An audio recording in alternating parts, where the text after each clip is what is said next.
Dozens of low-wage workers for companies under federal contracts joined a demonstration in front of Union Station on July 29th, joined by members of Congress, faith leaders, and activists organized by the group Good Jobs Nation.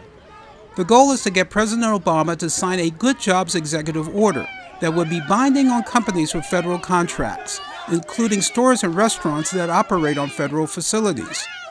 Minnesota Congressman Keith Ellison told the rally what the Congressional Progressive Caucus wants the executive order to accomplish. This letter that we sent to the president is demanding that the president, one, guarantee labor and employment law protections so that if you go on strike, these employers who are federal contractors better not fire you. This is protecting your right to go on strike. If you are fired, that's a violation of the National Labor Relations Act, and the president has to stop it. Also, adopting a fair compensation preference. I don't believe that any federal contractor who doesn't want to pay people a livable wage deserves a federal contract. Right. And then finally, in this letter, this Good Jobs letter, demanding an executive order, we call for the president to make sure that every federal contractor respects the right of workers to collectively bargain on the job. We're talking union, guys. Yeah. We're talking about union. President Roosevelt in 1941 said to corporate America, if you want to do business with the United States government, you must provide good union jobs. That came after Congress had passed labor law for the first time in 1935.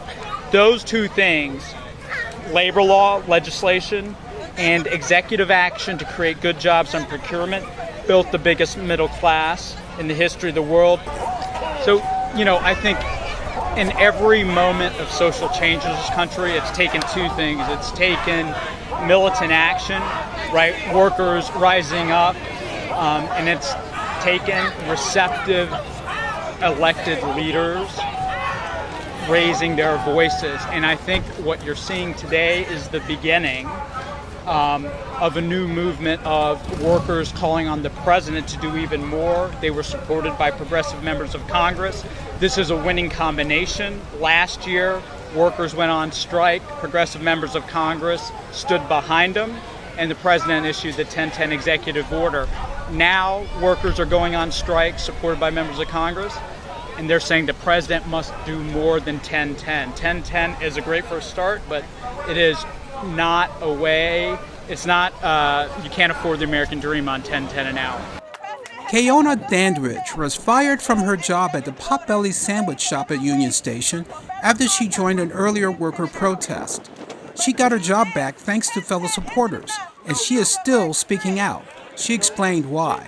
I've been serving food for 2 years, but my real dream is to become a registered nurse. I started college, but I had to drop out because I couldn't afford books and tuition. I'm trying to save up to go back, but it's hard on what I earn. I'm a single mother of an 11-month-old son, and it's also tough to support him.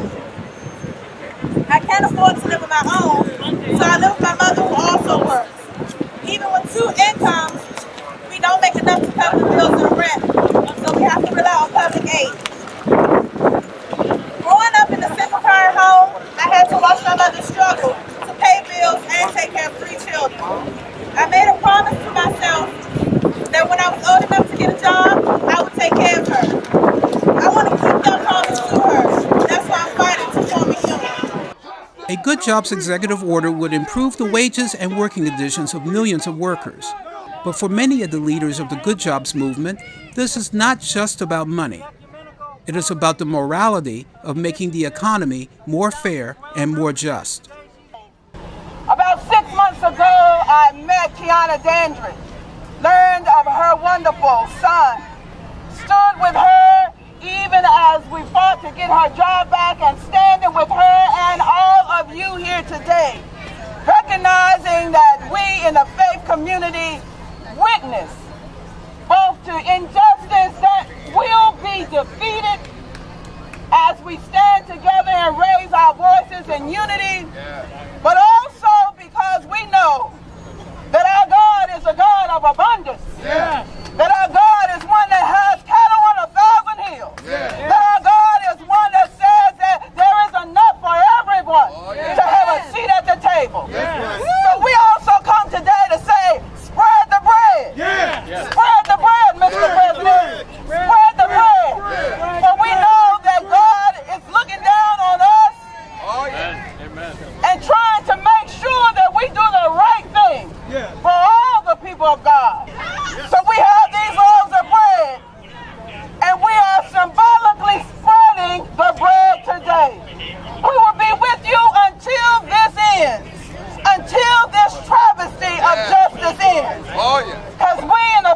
community. Stand with the people. No justice, no peace.